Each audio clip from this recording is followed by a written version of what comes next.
Gym का business इतना आसान भी नहीं है जितना वो दिखता है कि बस इन्वेस्टमेंट करी मशीन में और बिजनेस चालू। इंडिया में ज्यादातर जिम बिजनेस 1 या 2 साल तक चलते हैं और फिर वो सोल्ड आउट हो जाते हैं, और बाकी जो बिजनेस चलते हैं उनमें से भी ज्यादातर बहुत कम प्रॉफिट बनाते हैं और अपने बिजनेस में कोई ग्रोथ नहीं कर पाते। चाहे तो आप ये चीज खुद जिम बिजनेस ओनर से जाकर पूछ सकते हैं। पर अगर वो प्रॉफिट नहीं कमाते तो वो आखिर जिम चला क्यों रहे हैं? दरअसल जिम बिजनेस ऐसे लोग करते हैं जो इसी लाइन से जुड़े होते हैं। उन्हें अपना एक पर्सनल जिम चाहिए होता है जहां वो कभी भी ट्रेनिंग कर सके और एक इनकम सोर्स भी। तो वो डिसाइड करते हैं कि वो अपना खुद का जिम सेटअप करेंगे।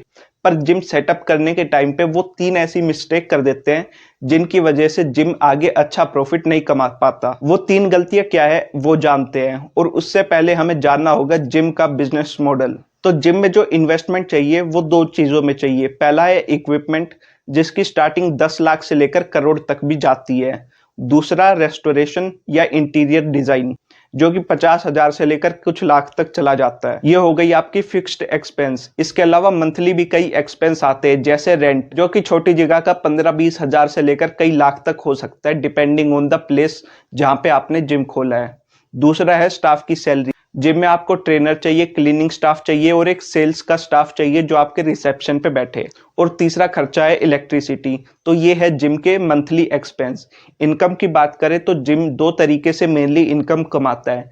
पहली इनकम है सब्सक्रिप्शन, जहां आपका क्लाइंट आपको मंथली या ईयरली बेसिस पे पैसे देगा और आपकी सर्विस यूज करेगा। दूसरा इनकम सोर्स है पर्सनल ट्रेनिंग, जहां पर आपका ट्रेनर आपके क्लाइंट को पर्सनली ट्रेन करता है और उसके लिए एक्स्ट्रा चार्ज करता है। वो चार्ज ट्रेनर और जिम दोनों के बीच में डिवाइड हो जाता है एक सर्टेन रेशियो पे। फिर आखिर वो कौन सी गलती है जो जिम ओनर कर देते हैं जिम को ओपन करते टाइम?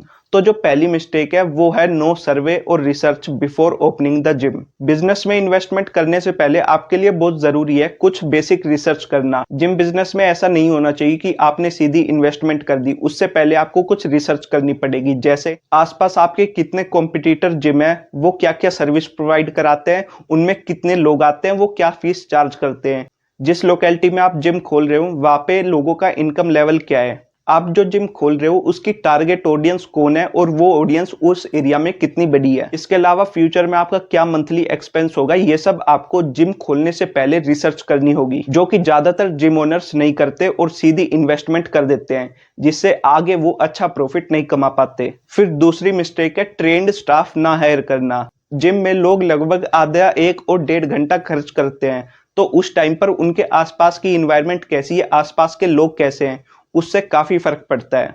तो अगर आपका ट्रेनर काफी फ्रेंडली है, उसे लोगों से अच्छे रिलेशन बनाने आते हैं और वो लोगों से अच्छे से दोस्ती कर पाता है, तो उससे लोगों को अच्छा लगेगा और वो आपके जिम पे ज्यादा टाइम तक रिटेन करेंगे। तो ट्रेनर के पास नॉलेज के साथ साथ अच्छी कम्युनिकेशन स्किल भी होनी चाहिए, जिससे आपके क्लाइंट्स का रिटेंशन रेट बढ़ता है। फिर आपका जो फ्रंट डेस्क मैनेजर है, जो कि आपको सेल्स दिलवाता है, उसका भी अच्छा होना काफी जरूरी है। अगर वो अच्छा होगा, अपनी कम्युनिकेशन स्किल पे काम करेगा, लोगों को जिम के बारे में अच्छे से बताएगा, तो नए क्लाइंट्स जल्दी आएंगे, जिससे जिम का रिवेन्यू बढ़ेगा। यानी आपका जो सेल्स स्टाफ है वो नए क्लाइंट्स दिलवाने में मदद करता है, और जो आपका ट्रेनर है वो एग्जिस्टिंग क्लाइंट्स को रिटेन करने में मदद करता है। तो इनका अच्छा होना काफी जरूरी है। फिर तीसरी जो जिम ओनर मिस्टेक करता है वो है नो यूएसपी।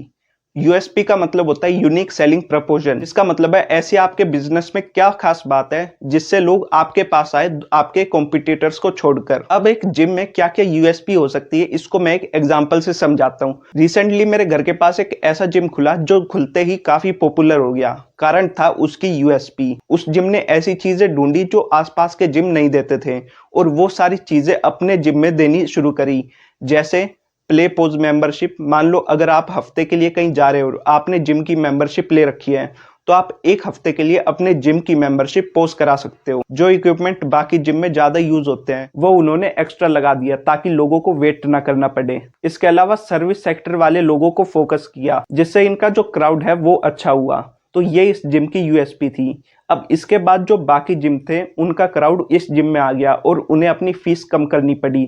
जब आपके पास कोई यूएसपी नहीं रहती तो आपको प्राइस कम करना पड़ता है और मार्केट में प्राइस वॉर शुरू होता है, जिससे भले ही प्राइस कम करने की वजह से आपके पास नए कस्टमर आ जाएंगे, पर आपका रिवेन्यू उतना अच्छा खासा नहीं बढ़ेगा।